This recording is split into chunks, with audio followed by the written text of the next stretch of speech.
حلوة كمان.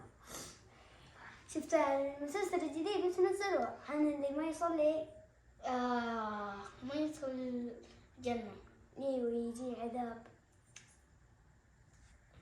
يلا نصلي صلاة المغرب. يلا. ما يلا تيجي تصلي معنا. لا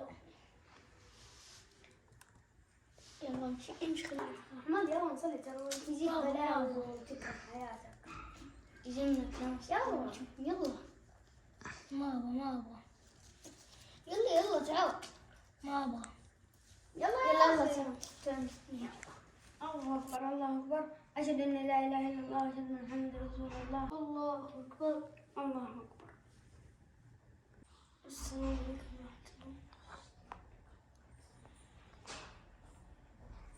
شوي تروح البقالة. يلا. خلنا نروح البقالة بدون حمادة لأنه ما صلى. يلا. بس لا تروح معانا. ما أبغى أروح.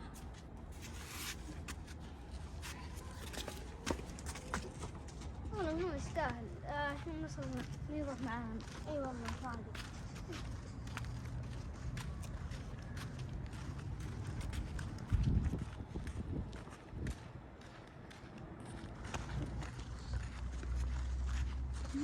شكله بس.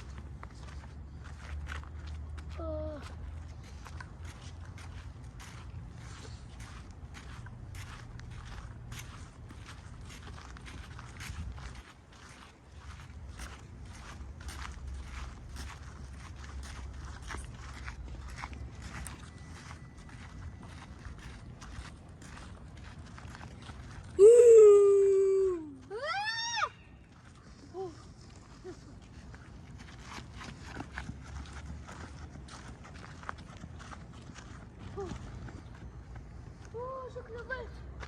حمود مكان. لا. أنا ليش طلعت؟ يا أخي أنا ليه طالع ليه؟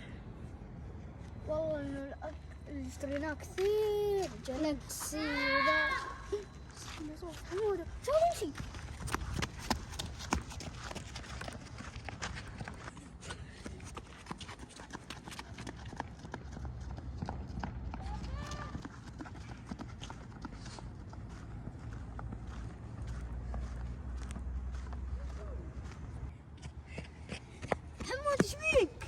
سمعت ناس يصارخون والصراخ وجيت هنا وكتب على حكم في البقالة بس ما لقيتوكم. انت ما صليت معنا عشان كذا سمعت ذي الاصوات. انت ليش ما تصلي عشان كذا سمعت ذي الاصوات؟ ان شاء الله اني اصلي عشان ما في اصوات تخرعني. انت ما تصلي معانا عشان كذا تسمع ذي الاصوات. طيب انا بصلي عشان ما اسمع اصوات تخرعني. يلا اوكي يلا روح البيت. لازم تصلي معانا. والله انه احس حمود نصاب. والله لو انكم سمعتم الصوت تصدقوني. صدقك كويس انت تخيل. لا والله ما. احمد لا تجي سنة في بلاوي. يا اخي بس. انا اللي صح. يلا بس. اوف وش ذا؟ اوي مين قاعد يضربني؟ ما يمكن انهم صادقين. لازم ارجع. فكني خلاص فكني خلاص فكني. اعوذ بالله من الشيطان الرجيم. اعوذ بالله. لازم ادخل.